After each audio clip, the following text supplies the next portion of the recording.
All right, good afternoon, everyone. We're going to get to COVID in 1 second, but I just wanted to start off by highlighting the unfortunate and unacceptable incidents of violence that we have in the city this weekend. We know we had 5 homicides over the weekend and 1 today, pushing us up to 325 people who have lost their lives due to violence in Baltimore City, something that we must continue to try to address in every way, something that we will continue to address in every way moving forward.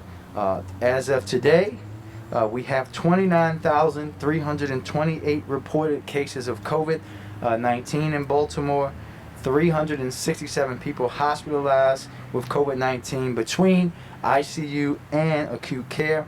Our hospitals are at 90%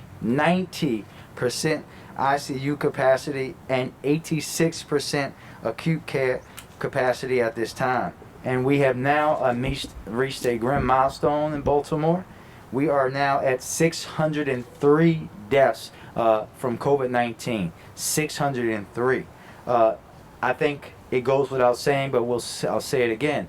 COVID-19 is real and it's serious. People are dying, and we all can work towards helping the spread of this virus by doing simple things. This is not a hoax. This is not a fake flu. This is not something that's going to come and go. It will kill you. It will kill your family members if you do not take it seriously. So wear a mask, wash your hands, physical distance. Try not to intermingle in groups with people who do not live in your home. Anytime that you can do that. Just be responsible, and we have to continue to do that. I would also like to just double down on that because we know the holiday coming up this week and how important it is going to be for us to be responsible even when we want to be with our loved ones. And now I'm going to turn it over to Dr. Jaraza for further comment on where we are with COVID-19. Dr. Jaraza? Good afternoon, and thank you, Mayor Scott, for your continued leadership around the COVID-19 response for Baltimore City. I'd like to briefly touch on what we're seeing as COVID numbers increase here in the city. As of this morning, as Mayor Scott mentioned, we've lost 603 lives to COVID-19, and we are still averaging almost 4 deaths per day. We have a total of over 29,000 cases here in the city, and our latest 7-day average new case count is 247. This is a 3% decrease from where we were 4 weeks ago, but still much higher than what we've seen prior to the surge that began in late October. We've also seen our positivity decrease by 1%, and our latest 7-day average positivity is 6.4%. We have seen a decrease in deaths and new cases in 8 of the past 14 days.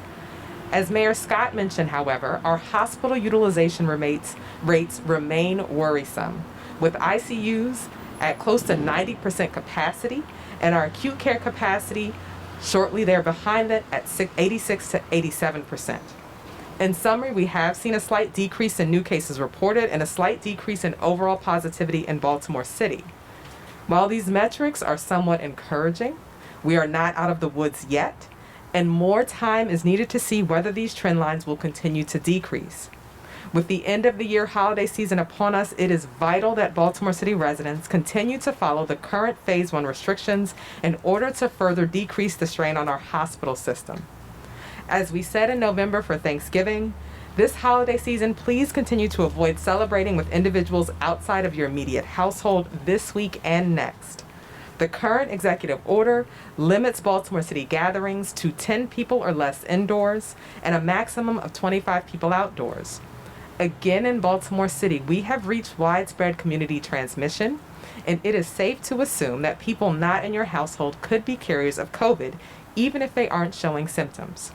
We know that COVID-19 thrives in settings where social distancing and mask-wearing guidance are not being followed, and family gatherings remain a high-risk setting for COVID-19 transmission. Not feeling sick is not a good enough reason to endanger your family, as we know that up to 50% of people who transmit COVID-19 to others do not show any symptoms. This is not the week to throw away months' worth of COVID-19 harm reduction guidance. Please continue to avoid social gatherings, wear your mask when out in public, wash your hands, and practice social distancing. As Mayor Scott said, the Health Department has partnered with the Mayor's Office of Performance and Innovation over the last few months to develop a new contact tracing public advertising campaign. Contact tracing remains one of the most important aspects of our coordinated COVID-19 response, and our ability to accurately capture individuals who are sick and where they have gotten sick is extremely important. With the spike in new coronavirus cases, and with the widespread community transmission, it's more important than ever that residents that are willing to answer their questions that we ask, including where you've been and who you've been with. Your responses are extremely important in helping us stop the further spread of COVID-19. To make this easier, we also ask that every Baltimore City resident keep track of who they've been with and where they've been whenever they go out. In a few minutes, Will Smith, a member of the Health Department's contact tracing team, will talk more about the importance of picking up your phone if you see the MD COVID or if you see 240-466-4488 on your phone. That is a contact tracer, so please answer. Finally, the Health Department continues to promote the city's Triage Respite and Isolation Center at the Lord Baltimore Hotel to ensure that residents, regardless of their immigration status, can safely isolate themselves. The Tri-Center will continue to operate into the new year, and residents looking for a safe place to isolate or quarantine can call 443-984-8915 if they need assistance. Thank you again. Have a safe and happy holiday.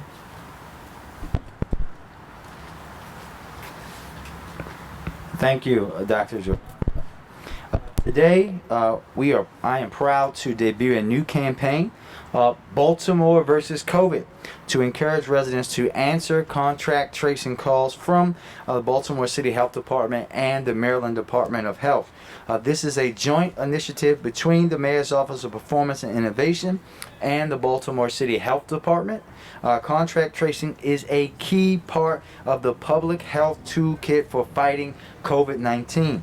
It lets public health experts track the disease and prevent spread by providing guidance to people who may have been exposed to COVID-19.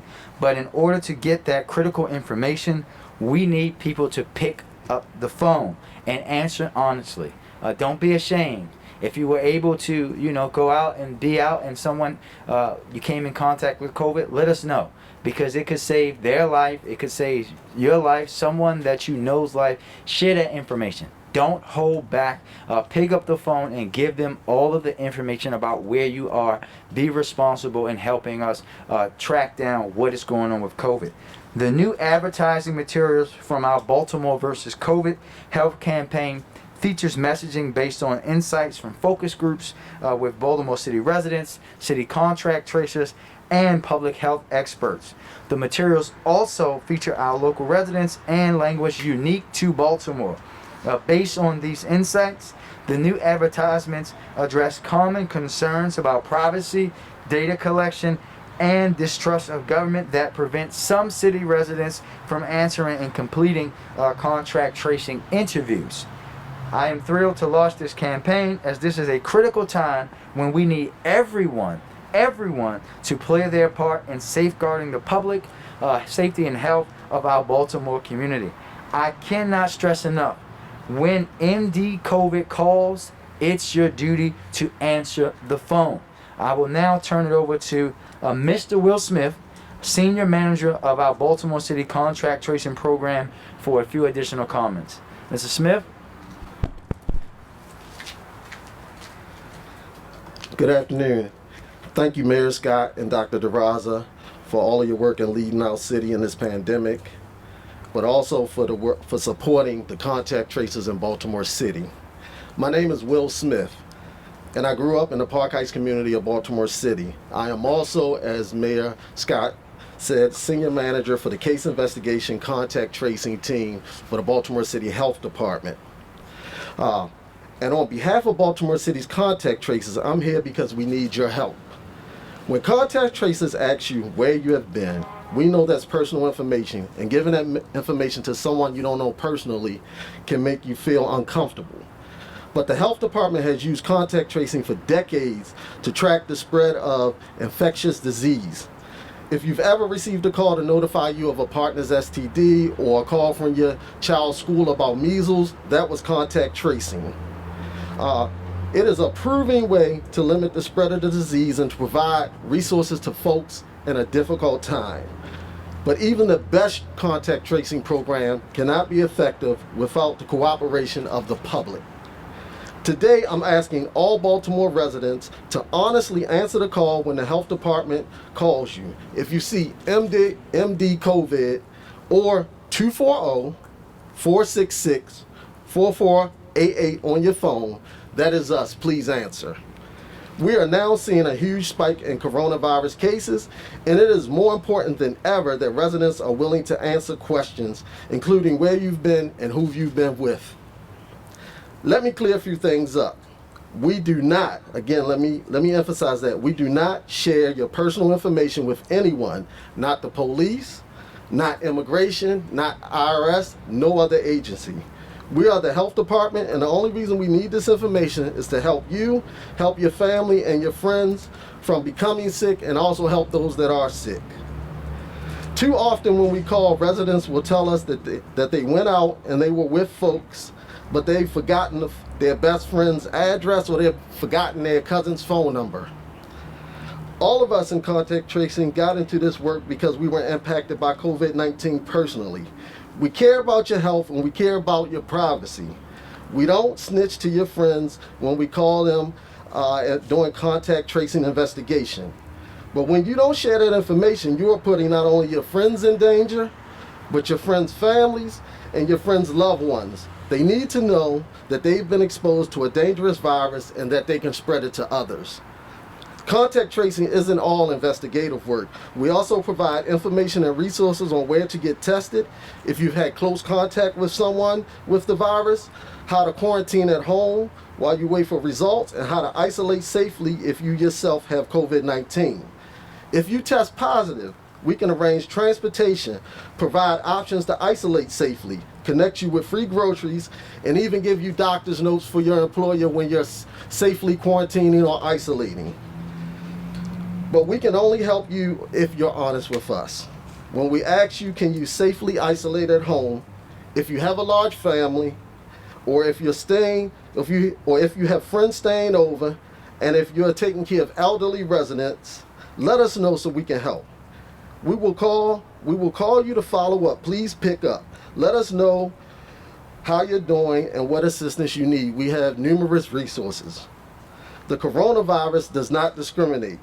Please, Baltimore, when a contact tracer calls, answer the phone, answer honestly. Don't go out, but if you do, keep a list of people and places you've been so that if you have been exposed to COVID-19, we can reach those individuals and help you as well. Helping the contact tracing program is helping your city recover. It helps us to get our businesses back open and reduce the number of individuals in the hospital and the number of deaths. Thank you. Thank you, Mrs. Smith.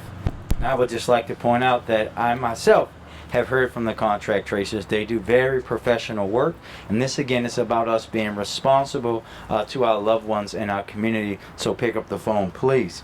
I would now like to bring up Dan Heimowitz of the Mayor's Office of Performance and Innovation to say a few words on the topic and about the partnership. Dan?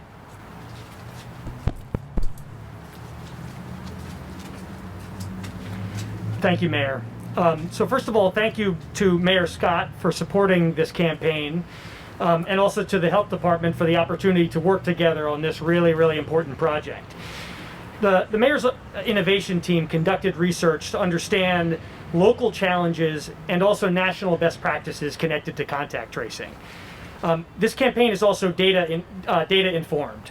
We saw in our research the inequities and disparities in COVID incidents throughout the city, and the innovation team looked to build strategies that would reach those most impacted.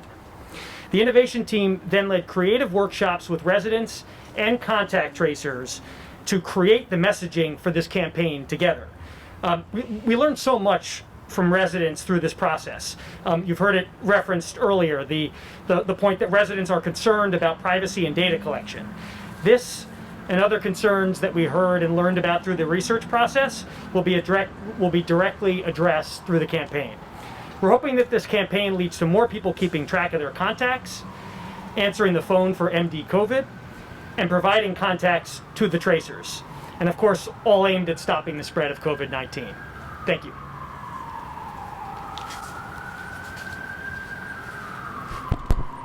Thank you, Mr. Director. I want to talk about another important topic. 1 second.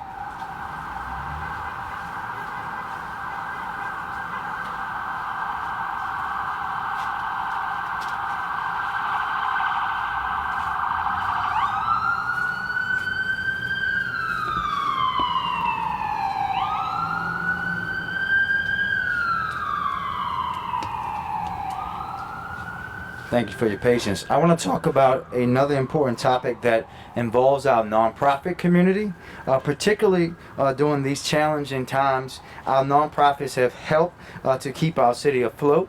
And in response to the COVID-19 pandemic, the city asked the Baltimore City Civic Fund to administer funds to the Baltimore City Nonprofit Relief Fund. This fund provided a critical lifeline to nonprofits faced with unexpected costs due to the pandemic. I'm glad to report today that the Baltimore Nonprofit Relief Fund awarded $4.7 million in funds to 124 nonprofits across the city to reimburse unplanned costs since the start of the pandemic.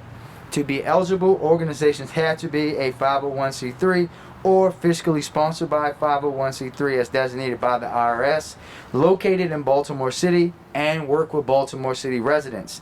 They had to also be in good standing with the Maryland Department of Assessments and Taxation and provide 2 years of financials. For reimbursement, organizations had to provide proper documentation for unbudgeted expenses after March 1st, 2020, and justify expenses as related to the organization's COVID-19 response, direct and indirect expenses. Expenses might include food distributions, crisis or hazard pay for frontline staff, technology required for remote work and school, and much more. To ensure an equitable process, extensive technical assistance was made available to all applicants through question and answer sessions, one-on-one appointments with a contracted financial technical assistance firm, and reviews prior to submission. The review process had 4 phases: technical review, assessing applicant eligibility, technical review confirming documentation and expenses, community review, and federal alignment to ensure that expenses still meet the CARES Act funding guideline. These awards include a 4.2 emergency management fee for each grant to partially offset the cost of organizations to implement the reimbursed COVID-19 response activities. I would like to thank our nonprofit community for the essential services that they provide to our residents each and every day. It is because of the work that they do that many of our residents have remained afloat and been able to make it through this pandemic. So on behalf of all the residents, thank you to our wonderful nonprofit community. I would also like to thank the Nonprofit Relief Fund for supporting the nonprofits who work with our communities. Your work also does not go unnoticed, and we know how important it is. And with that, we will take any questions.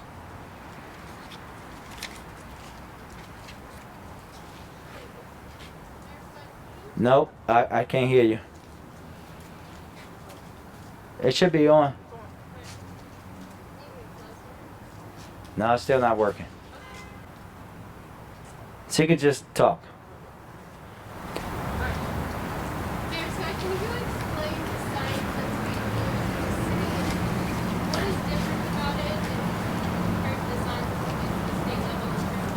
So I've said this to you guys multiple times, and I want you to hear me and hear me again.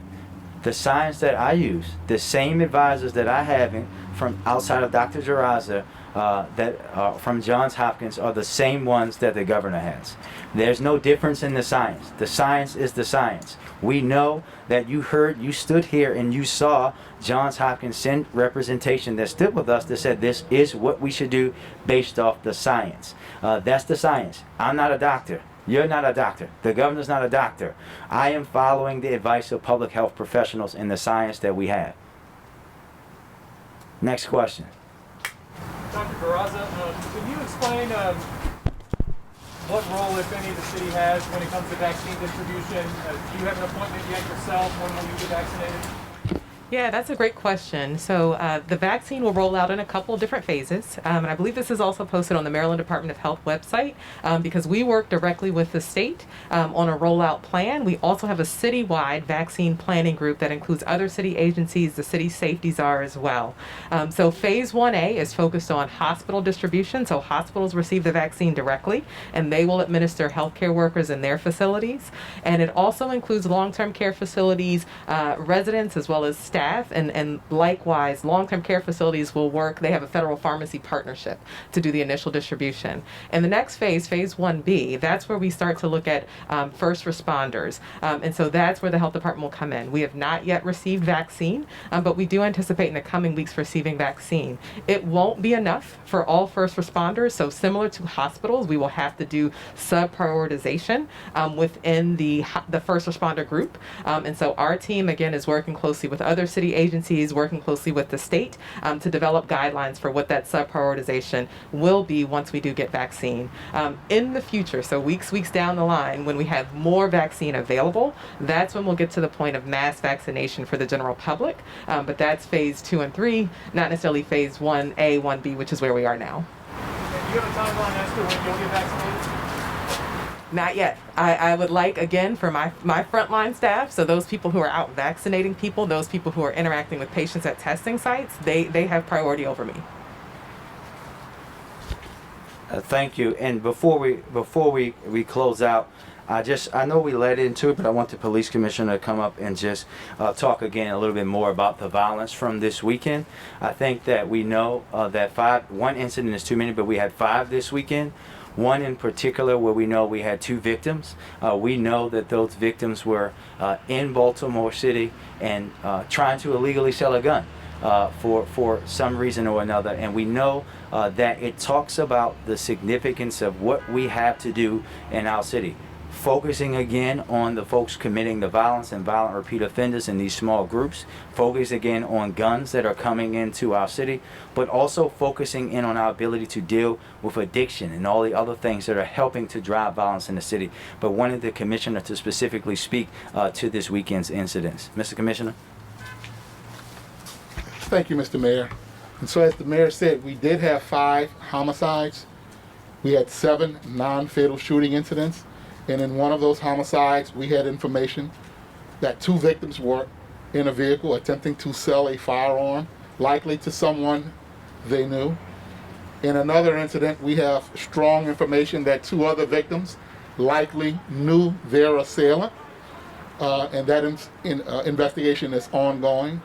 And then in a number of the non-fatal shooting incidents, we have information from some of the surviving victims themselves that they were attempting to purchase drugs and the drug deal went bad and turned violent into a shooting. And so we are working constantly through having smart deployment strategies, putting officers where we know they need to be based on patterns and trends of crimes. And we're working to identify those bad actors who are pulling the triggers and who are carrying the guns. But we need help from our community. So if anyone has any information about any of the 5 murders or any of the 7 non-fatal shootings, we ask that you would call us right away or call Crime Stoppers right away. While we work hard to apprehend these individuals, we're working hard to prevent these crimes.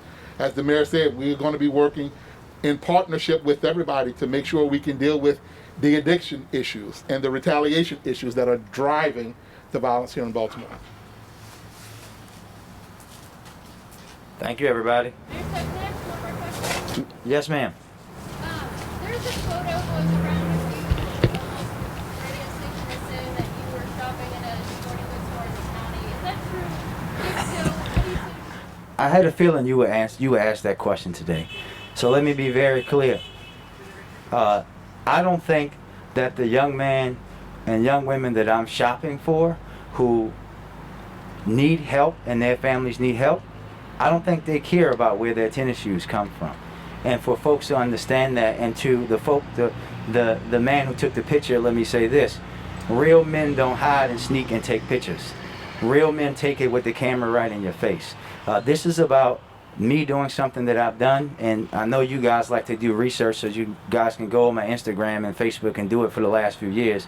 Every holiday season, I personally go and help families in need. Young people who have lost their parents, families who can't buy their children clothes, families who can't buy food. That's what I was doing. And I don't think that those young people in particular, I was in that store, and the store didn't even have the shoe, because the shoe that someone wanted was only supposed to be available in that store. But this is about, I was in the Target in Canton this afternoon, and on my lunch 30 minutes, buying stuff for other young people. This is what I do. And I think that folks who want to do those kind of things, maybe he should have been in there trying to help out some kids in need as well. Thank you.